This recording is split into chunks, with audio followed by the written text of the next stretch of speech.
Саламатсыңарбы балдар? Силердин бүгүн кыргыз адабияты сабагыңардагы алгачкы темаңар Манас эпосу жөнүндө маалымат. Силерге бир аз болсо да маалымат берген аракет кылайын.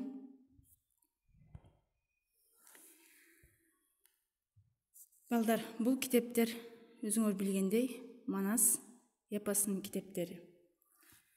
Манас кыргыз элинин улуттук сыймыгынын туу чокусу жана миң жылдар бою ооз эки айтылып келе жаткан байыркы элдик чыгармалардын улуу мурасы экенин тана албайбыз.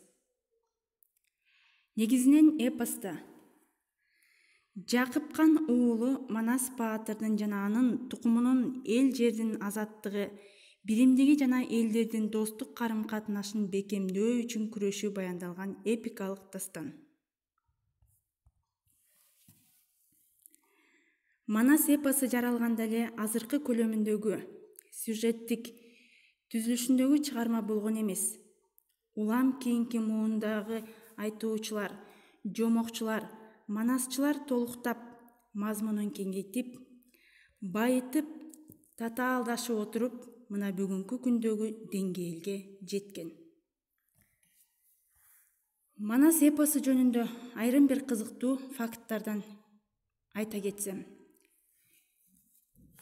Кытайда Манас шаары, Манас булагы, Японияда болсо Семетей шаары, Испанияда Манас шаары, Казакстанда болсо Манас жайлоосу, Кореяда Манас чокусу, ал эми Венгрияда болсо Манас айылы бар.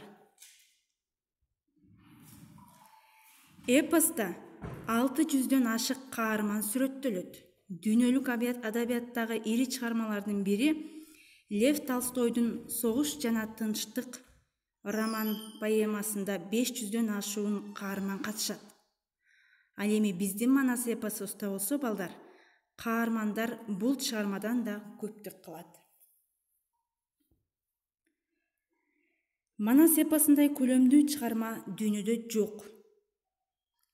Көлөмү жагынан тең келе алган эпос азыркыга чейин кезгелек. Манас эпосуна бери дегенде 1020 жыл болду.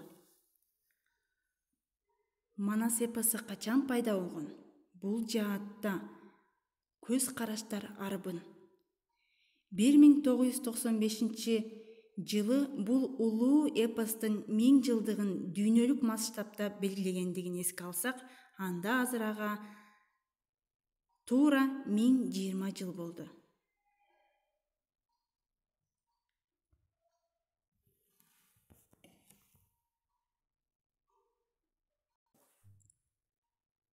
Манас көп тилге которулган.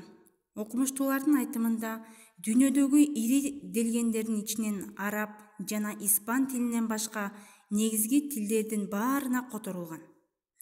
Алар орус, кытай, англис, немис, француз, япон, фарс, монгол, чех, болгар, венгер, уйгур, казак, өзбек сыяктуу бир топ тилдерге которулган.